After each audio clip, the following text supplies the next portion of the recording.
Hi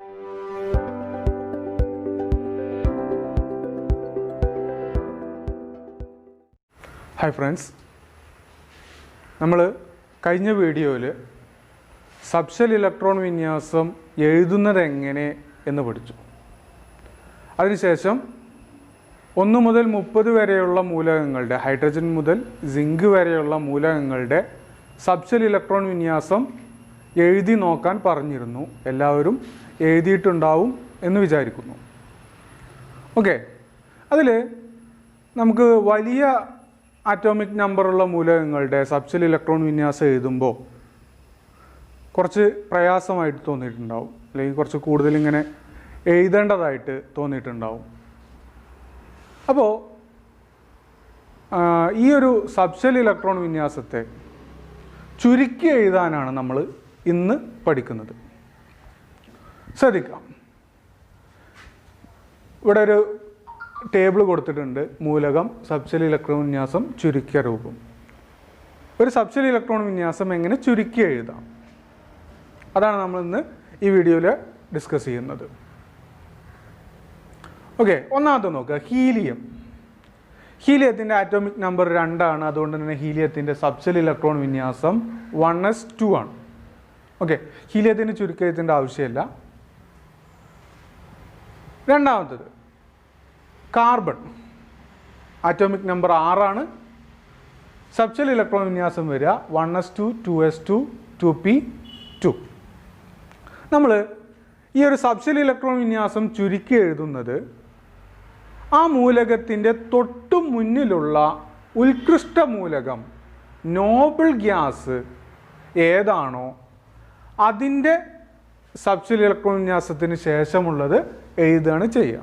okay, ഇപ്പോൾ ഇതിൽ നോക്കുക, കാർബണിൻ്റെ 1s2 2s2 2p2. ഹീലിയമാണ് കാർബണിൻ്റെ തൊട്ടു മുമ്പുള്ള ഉത്കൃഷ്ട വാതകം. ഓക്കെ, ഹീലിയത്തിൻ്റെ ഏതാണ്? 1s2 ആണ്. അപ്പോൾ ഈ കാർബണിൻ്റെ സബ്ഷെൽ ഇലക്ട്രോൺ വിന്യാസത്തിൽ 1s2 എന്നുള്ളത് ഹീലിയത്തിൻ്റെ സബ്ഷെൽ ഇലക്ട്രോൺ വിന്യാസമാണ്. അപ്പോൾ അത് നമ്മൾ എന്ത് ചെയ്യുന്നു, ഒരു സ്ക്വയർ ബ്രാക്കറ്റിനുള്ളിൽ ഹീലിയം എന്നെഴുതി ബാക്കിയുള്ളത് എഴുതുന്നു, 2s2 2p2. ഇതാണ് കാർബണിൻ്റെ സബ്ഷെൽ ഇലക്ട്രോൺ വിന്യാസത്തിൻ്റെ ചുരുക്കരൂപം. ചെറിയ ആറ്റോമിക് നമ്പറുള്ള മൂലകങ്ങൾക്ക് ഇതുകൊണ്ട് പ്രത്യേകിച്ച് കാര്യമൊന്നുമില്ല. എന്നാൽ വലിയ മൂലകങ്ങളുടേത് നമുക്ക് ശ്രദ്ധിച്ചാൽ മനസ്സിലാവും. ഇപ്പോൾ അടുത്തത് നിയോൺ, ഒരു ഉത്കൃഷ്ടവാതകമാണ്. 1s2 2s2 2p6 എന്നാണ് അതിൻ്റെ സബ്ഷെൽ ഇലക്ട്രോൺ വിന്യാസം. ഓക്കെ, അതിനുശേഷം വരുന്നതാണ് സോഡിയം. 11 atomic number. സോഡിയത്തിൻ്റെ ഇലക്ട്രോൺ വിന്യാസം വരുന്നത് 1s2 2s2 2p6 3s1 എന്നാണ്. ഇതിൽ നോക്കുക, ഇതിൽ ഈ 1s2 2s2 2p6 ഇത്രയും കണ്ടോ? ഇതെന്താണ്? നിയോണിൻ്റെ സബ്ഷെൽ ഇലക്ട്രോൺ വിന്യാസം തന്നെയാണ്, അല്ലേ? അതുകൊണ്ട് നമുക്ക് എന്ത് ചെയ്യാം, ഇതിന് പകരം നിയോൺ എന്ന് എഴുതാം. അതാണ് ഇവിടെ ചെയ്തിട്ടുള്ളത്, നിയോൺ 3s1. അപ്പോൾ ഈ അത്രയും എഴുതുന്നത് 1s2 2s2 2p6 3s1 എന്ന് എഴുതുന്നത് നമുക്ക് സിമ്പിളായിട്ട് നിയോൺ 3s1 എന്ന് എഴുതിയാൽ മതിയാകും. മറ്റൊരു എക്സാമ്പിൾ നോക്കുക, ആർഗൺ. ആർഗൺ മറ്റൊരു ഉത്കൃഷ്ടവാതകമാണ്. ആർഗണിൻ്റെ സബ്ഷെൽ ഇലക്ട്രോൺ വിന്യാസം 1s2 2s2 2p6 3s2 3p6.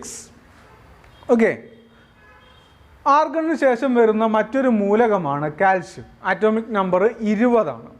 Okay, കാൽഷ്യത്തിൻ്റെ subshell electron വിന്യാസം വരുന്നത് 1s2 2s2 2p6 3s2 3p6 4s2.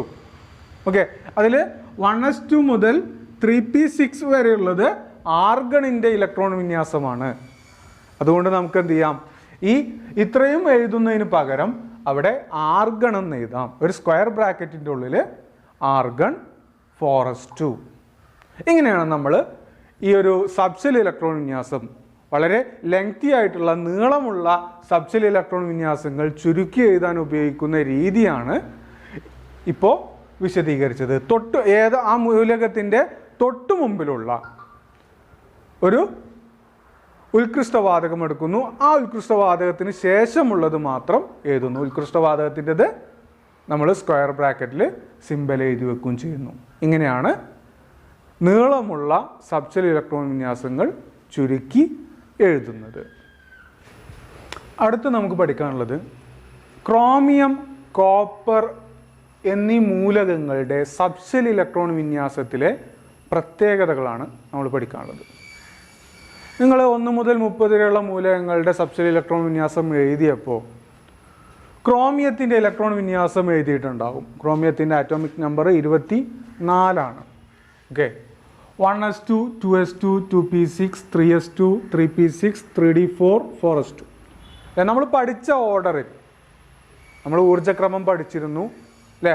ആ ഊർജ്ജക്രമത്തിൽ എഴുതുമ്പോൾ ഇങ്ങനെ തന്നെയാണ് വരിക. 1s2, 2s2, 2p6, 3s2, 3p6, 3d4, 4s2 അല്ലേ? അതായത് 4s2-ലെ അല്ലേ 3p കഴിഞ്ഞാൽ പിന്നെ ഊർജ്ജം കൂടുതലുള്ളത് 4s2-നാണ്. 4s2-ൽ 2 ഇലക്ട്രോൺ നിറഞ്ഞതിന് ശേഷമാണ് 4s2-നേക്കാൾ ഊർജ്ജം കൂടുതലുള്ള 3d-യിലേക്ക് ഇലക്ട്രോൺ നിറയുന്നത് അല്ലേ? 3d-യിൽ 4 ഇലക്ട്രോൺ നിറയും അല്ലേ? പക്ഷേ ഈ ഒരു സബ്ഷെൽ ഇലക്ട്രോൺ വിന്യാസം തെറ്റാണ്. ശരിക്ക് ക്രോമിയത്തിൻ്റെ സബ്ഷെൽ ഇലക്ട്രോൺ വിന്യാസം വരുന്നത് ഇങ്ങനെയാണ്. 1s2, 2s2, 2p6, 3s2, 3p6, 3d5, 4s1, 3d5, 4s1 okay. അതായത് എന്ത് ചെയ്തു? 3d4 എന്നതിന് പകരം അവിടെ ഒന്ന് കൂടി 3d5 ആയി. 4s2 ആയിരുന്നു, അവിടെ ഒന്ന് കുറഞ്ഞു 4s1 ആയി. ചുരുക്കത്തിൽ ഇലക്ട്രോണിൻ്റെ എണ്ണത്തിൽ വ്യത്യാസമൊന്നും വന്നിട്ടില്ല. ജസ്റ്റ് ഒരു ചെറിയൊരു റീഅറേഞ്ച്മെൻറ്റ് മാത്രമാണ് നടന്നിട്ടുള്ളത്. ഓക്കെ, ഇതാണ് ശരിയായ സബ്ഷെൽ ഇലക്ട്രോൺ വിന്യാസം. എന്തുകൊണ്ടാണെന്നുള്ളത് പറയാം. അതിന് മുമ്പ് കോപ്പറിൻ്റെ ഒന്ന് നോക്കാം. Atomic number 29 കോപ്പറിൻ്റെത്. കോപ്പറിൻ്റെ നമ്മൾ ശരിക്ക് ഓർഡർ അനുസരിച്ച് എഴുതി വരുമ്പോൾ 1s2, 2s2, 2p6, 3s2, 3p6, 3d9, 4s2. അതായത് 4s-ൽ 2 ഇലക്ട്രോൺ നിറഞ്ഞതിന് ശേഷം ബാക്കിയുള്ള 9 ഇലക്ട്രോണുകൾ 3d-യിൽ നിറയും. 3d9 ആയി മാറും. ഓക്കെ, ഇങ്ങനെയാണ് നമ്മൾ എഴുതിയത്. പക്ഷേ ഇതും തെറ്റാണ്. ശരിയായ രീതി 1s2, 2s2, 2p6, 3s2, 3p6, 3d10, 4s1 എന്നാണ്. 3d10, 4s1 okay. അതായത് 3d9 ഉണ്ടായിരുന്നത് 3d10 ആയി ഒന്ന് കൂടി. പക്ഷേ ഇവിടെ എന്ത് ചെയ്തു? 4s2 ഉണ്ടായിരുന്നത് 4s1 ആയി മാറി. 1 ഇലക്ട്രോണിൻ്റെ എണ്ണം കുറഞ്ഞു. അതുകൊണ്ട് തന്നെ മൊത്തം 29 ഇലക്ട്രോൺ തന്നെയാണുള്ളത്. ഇലക്ട്രോണിൻ്റെ എണ്ണത്തിൽ മാറ്റമൊന്നും വന്നിട്ടില്ല. പക്ഷേ ചെറിയൊരു അറേഞ്ച്മെൻറ്റിലുള്ളൊരു വ്യത്യാസം. എന്തുകൊണ്ടാണ് ഇങ്ങനെ വന്നത്? ഓക്കെ, ശരിക്കും 3d4, 4s2 എന്നായിരുന്നു വരേണ്ടിയിരുന്നത് ക്രോമിയത്തിൻ്റെ കേസിൽ. കോപ്പറിൻ്റെ കേസിൽ 3d9, 4s2 എന്നായിരുന്നു വരേണ്ടിയിരുന്നത്. പക്ഷേ അതിന് പകരം 3d5, 4s1 എന്നും 3d10, 4s1 എന്നുമാണ് വന്നിട്ടുള്ളത്. എന്തുകൊണ്ടായിരിക്കും? ഓക്കെ, ശ്രദ്ധിക്കുക. ഇവിടെ ഒരു പ്രത്യേകതയുള്ളത് ഡി സബ്ഷെല്ലിൽ നമുക്കറിയാം മാക്സിമം 10 ഇലക്ട്രോണുകളാണ് ഉൾക്കൊള്ളാൻ സാധിക്കുക. ഡിയിൽ 10 ഇലക്ട്രോണുകളാണ് ഉണ്ടാവുക അല്ലേ? ഈ ഡി സബ്ഷെൽ പൂർണ്ണമായി നിറഞ്ഞിരിക്കുന്ന അവസ്ഥ എന്ന് വെച്ചാൽ ഡി എന്ന സബ്ഷെല്ലിൽ 10 ഇലക്ട്രോൺ ഉണ്ടായിരിക്കുന്ന അവസ്ഥ, D10 എന്ന അവസ്ഥ. അതുപോലെ ഡി എന്ന സബ്ഷെൽ പകുതി നിറഞ്ഞിരിക്കുന്ന അവസ്ഥ. ഡിയുടെ പകുതി എന്ന് പറഞ്ഞാൽ എത്രയായിരിക്കും അല്ലേ? 10 ആണുള്ളത്. 10ൻ്റെ പകുതി 5 അല്ലേ? 5 ഇലക്ട്രോണുകളായി നിറഞ്ഞിരിക്കുന്ന അവസ്ഥ D5.